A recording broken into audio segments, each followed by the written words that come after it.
Hello, my friends. It is Thursday night, time for my Facebook Live, and I just wanted to say thank you for sticking with me. I was ill last week and was unable to be on here. I had no voice, and all I wanted to do actually was sleep anyway. So that's how that went, and it's okay. It's all right. I want to just thank you again for all your support. I just want to make sure we're on here and that things are showing up. And of course, I'm not seeing anything for a moment here, but hopefully it'll show up here pretty quick.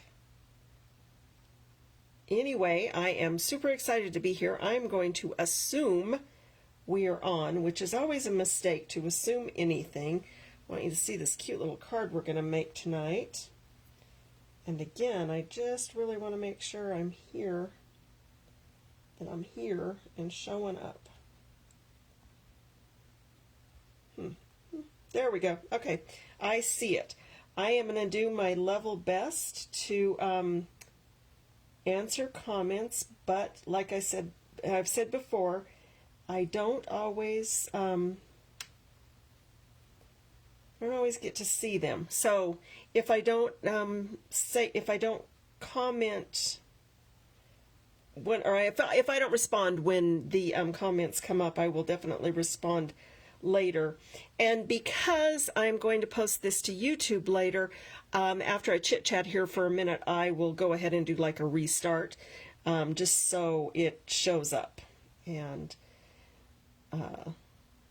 like I said, I really want to see comments, and I'm not sure if I will. There we go. Now I might see them. Okay, I think I'm good. I just want to talk about why cards are important. I was going through some stuff the other day, and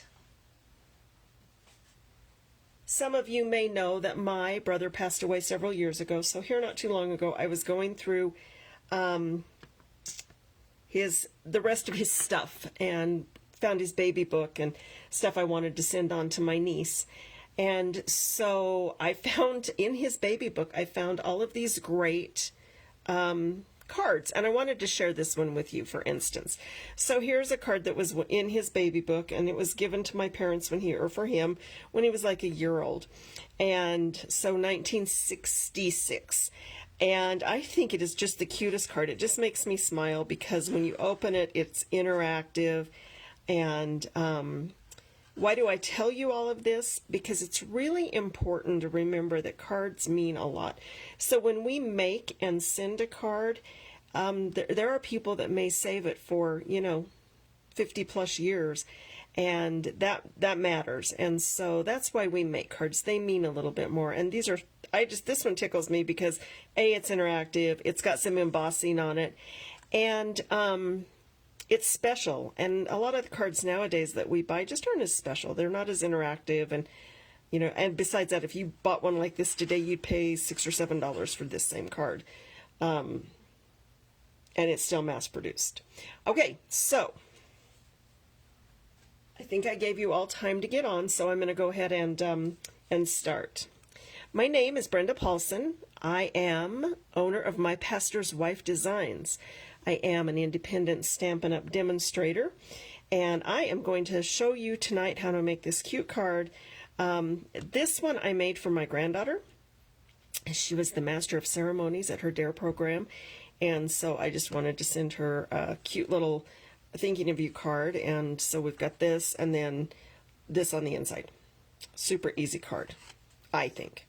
So I'm going to go ahead and get this out of the way. We've got a little bit of a glare on it, and then I'm going to prop this up out of my way so I can see it. So for the pieces that we need for this card, we need a piece of 8.5 by 5.5 white, and I've got the heavier white, and it is scored at 4 1/4, and then I'm just going to give that a little crease, and it's pretty much ready to go. I'm going to set that aside.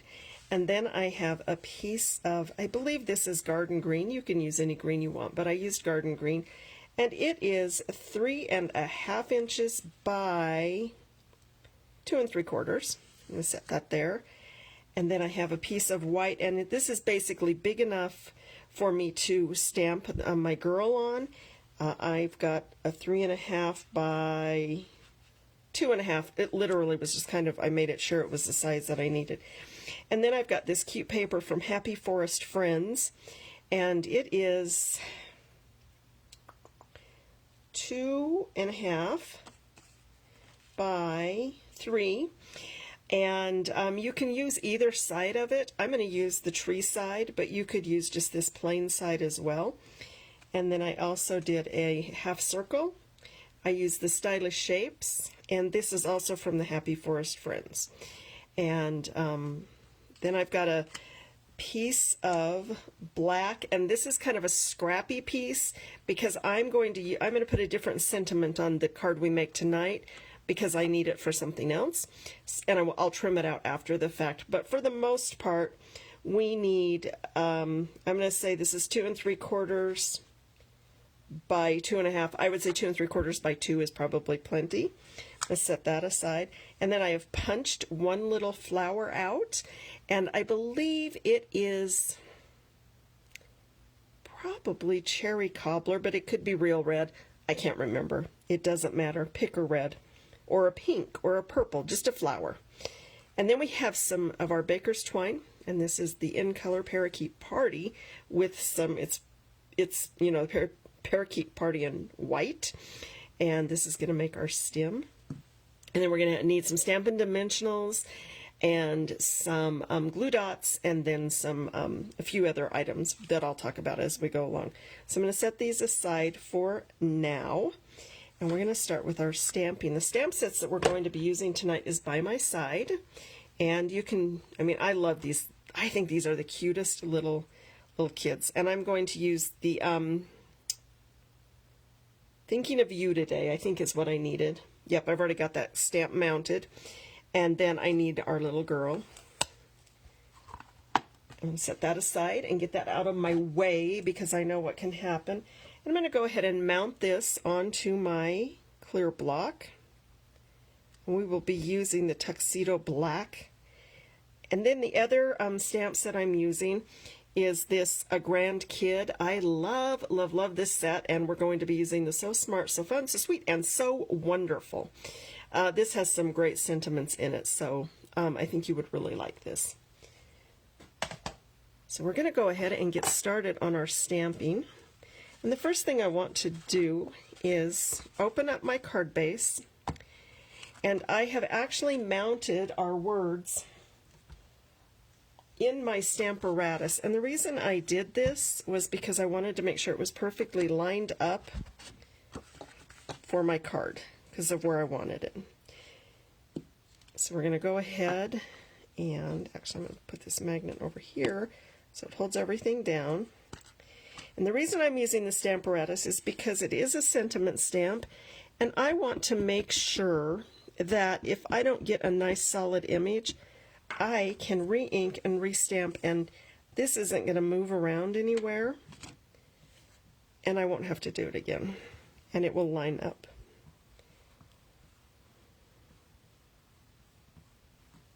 Just give that a nice back rub, and you see what I mean? It's just not as dark as I would like it to be.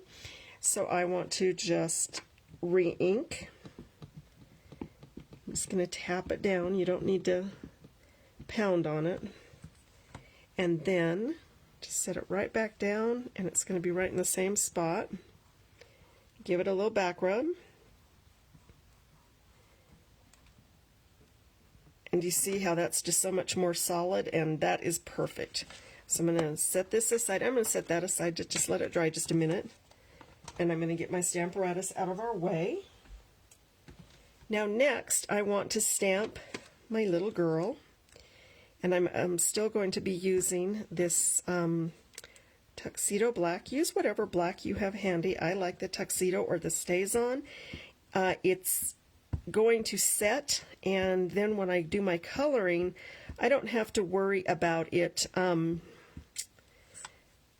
bleeding anywhere. And I'm going to heat set it as well.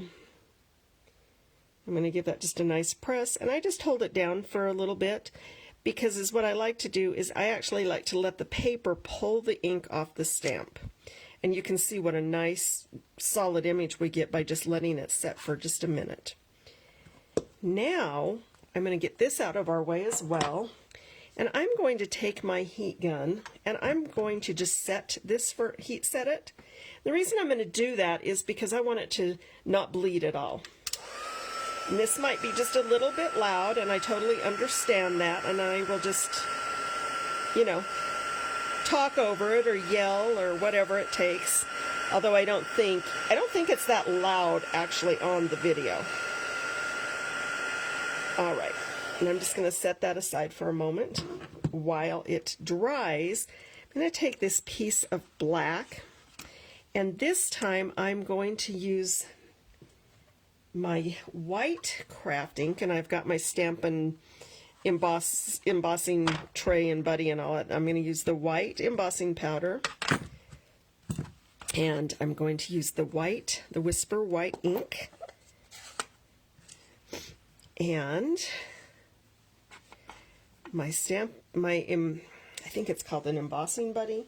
Yeah, the embossing buddy, and I'm going to just go over this black.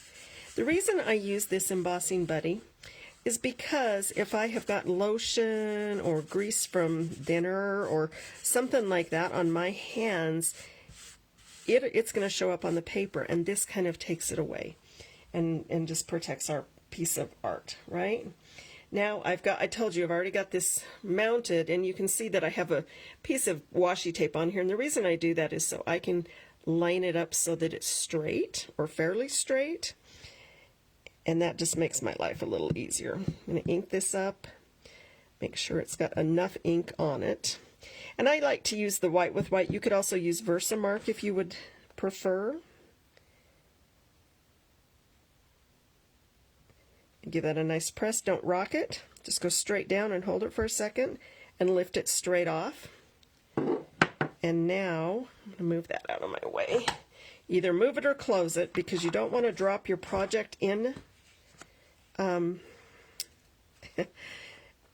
in your ink, and you don't want to get your hands in your ink, because that just turns into all kinds of misery. And then we're just going to sprinkle this on. Sprinkle it liberally, because it's going to go back in your bottle when you're done. And then I like to give it just a nice flick to get all the extra off. But you see by using the embossing buddy how we don't have any extra powder stuck on anything. And I'm going to go ahead and set that out of my way. I'll get to it later to clean it up. And I'm going to put the lid on the powder, because let me tell you, there's nothing worse than turning your heat gun on and your powder going all over the place. Then we've got these nifty little tweezers, and they're reversed, so you squeeze them and they open. And I'm going to use that to heat this up again. I like to hold it up in the air a little bit, because the heat actually goes through the paper a little bit, and it seems to, I don't know, set a little faster, and you can see the magic starting to happen. See that, how the shine is starting to pick up, and that is setting. And there we go. I have to tell you, heat embossing is still one of my favorite things.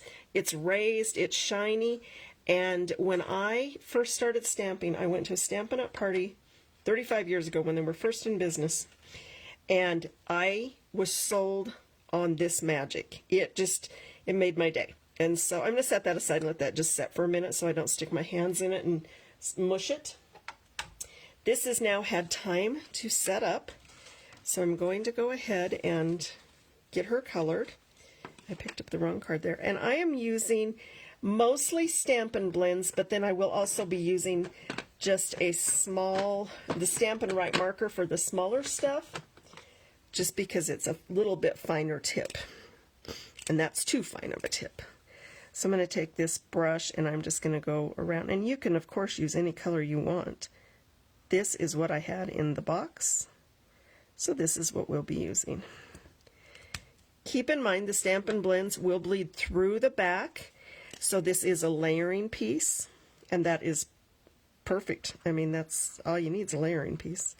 We don't want her to be right on the card front anyway, because she is a layer. All right, and those are those two colors. And then We've got lots of skin tone colors, and you can mix and match and do your things. If you want, you can even try it out on your grid paper to see what you like the best. We'll see how this plays out. I'm going to use the 800 first, and I am going to color her whole face with this one. And I'm going to use the brush tip in just because it's faster, really. Use the end you want, and it blends so nicely, in my opinion. And then I am going to use the fine tip for her hand. I inevitably will forget like feet or the hands, and then I have to go back and do it. I'm going to leave that out for a minute, and then I'm going to go maybe with a little bit darker. And this is a 1000, so it's just a little bit darker, and I want to kind of come around, like around where her ear is, along just on the hairline. And that's not a whole lot darker, so you could even bump up even darker if you wanted to. Totally up to you, and I would even recommend like practicing a little bit with the markers until you find what you want. I'm going to go with that. I think I like that. Then I'm going to come back again with just the one I just used, just to blend a little bit. There we go. I'm going to call that good. And then I'm going to come in with the light for her hair. And again, I'm going to use the brush tip end. And the reason I heat set it is so it doesn't bleed. I have learned that if I don't heat set it or let it dry long enough, it can bleed, and that I don't want that to happen. I don't want the bleeding to happen. All right, there we go. And we're going to call that good. Then I'm going to come back in with a little bit darker, and this is Dark and Light Daffodil Delight, and I'm going to come in with the brush end again, and I'm just going to kind of swirl in different places. Not all over, but just for some light and darks. And it looks like it's about time to replace that brush end. This marker, the brush end, is getting wobbly.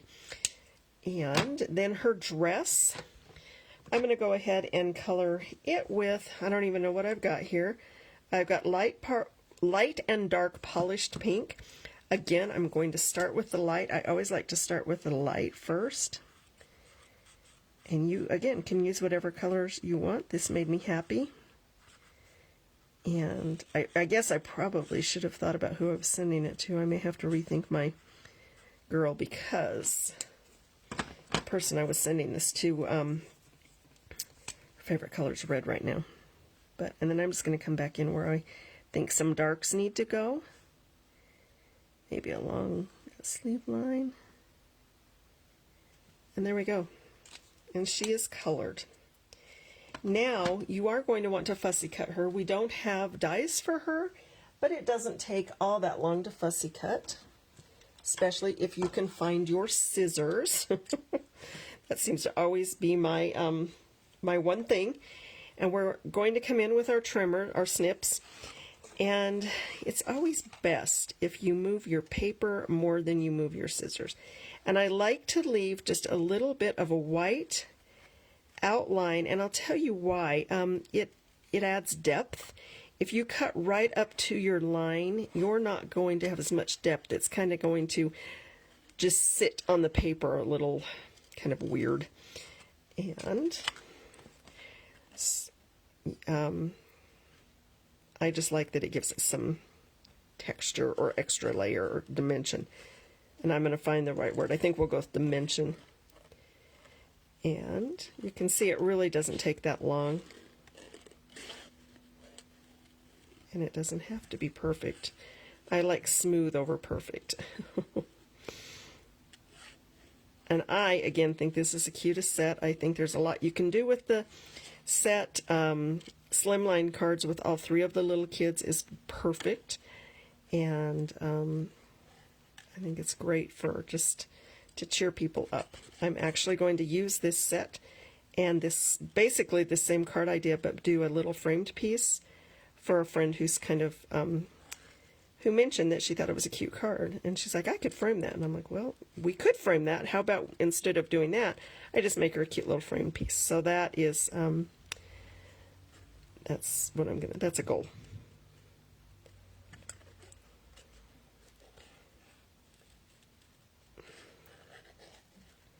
And I could cut that curl completely off and nobody would ever know, but I didn't. So I think that curl kind of makes it whimsical.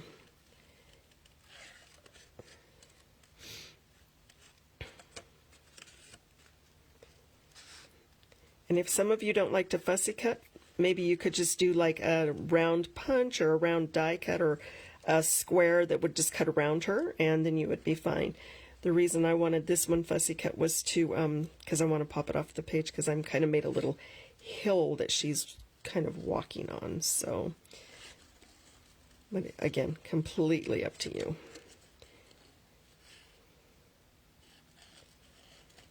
And we're almost there.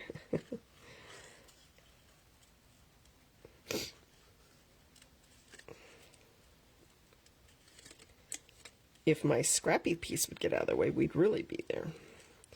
And I could have cut one ahead of time, but sometimes I think it's nice for us to learn, you know, how to do something. And I feel like sometimes we rush so fast, we don't enjoy anything. And I kind of enjoy just the community of being here. All right, she is cut and ready to go. So now really we are ready to assemble our card. So here is our card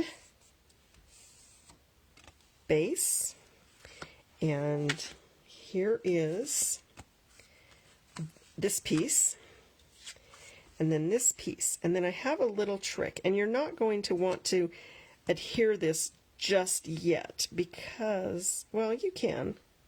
Yeah, go ahead and adhere this first piece down. I've got just a little fuzzy there. So let's go ahead. Actually, I'm going to just do it now on this card. So I'm going to get my Stampin' Seal. Use your favorite adhesive, whether it's glue or whatever works best for you. This was on the desk, so this is what I'm going to use. And I'm just going to mount that about right there. This is my next piece, my next layering piece. I probably go overboard on my adhesive, but my weather is, extreme enough that I don't want something falling apart. Not to mention when it goes through the mail, I want it to get there in one piece. And then our little hill that we've got. I'm going to put some adhesive on this as well, but I'm not going to press it down for just a second. I'm going to kind of get it lined up where I want it so that it kind of lines up and matches the way my card sits. Well, maybe, I don't know.